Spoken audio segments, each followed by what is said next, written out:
Pemirsa, kemarau panjang membuat produktivitas kakao di kalangan petani Kabupaten Tabanan menjadi menurun tajam. Tak tanggung-tanggung penurunan diprediksi hampir mencapai 75% dari rata-rata produksi per pohon pada kondisi normal.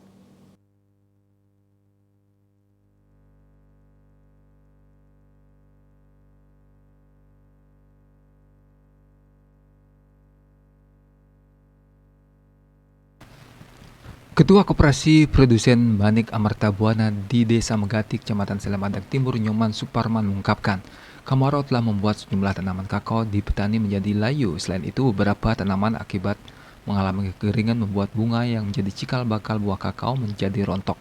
Kondisi tersebut diperparah lagi dengan adanya ancaman serangan hama Helopeltis yang biasa dikenal dengan nama kepik penghisap buah kakao dan pengerek buah kakao (PBK).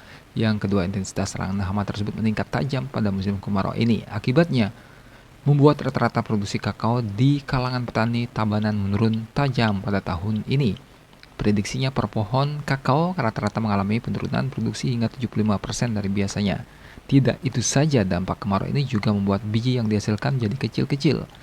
Dari prediksi awal, bisa mendapat 4 ton dari hasil produksi para anggota petani kakao, namun kenyataan kini baru mendapatkan 1,5 ton untuk biji fermentasi dan 1 ton untuk kakao biji non-fermentasi.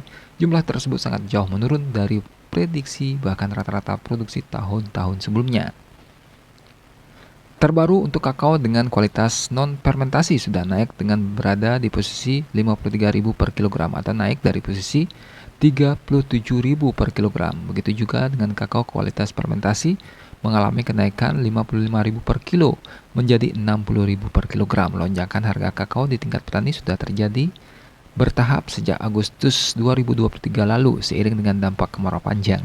Sementara itu, di tengah turunnya produksi kakao, permintaan pasar akan komoditi ekspor ini cukup tinggi. Permintaan itu datang dari kalangan industri kecil, pengolahan coklat di tingkat lokal maupun pasar ekspor. Hanya saja permintaan pasar yang tinggi itu belum bisa terpenuhi dengan baik akibat dampak kemarau panjang ini. Manik Bisnis Bali melaporkan.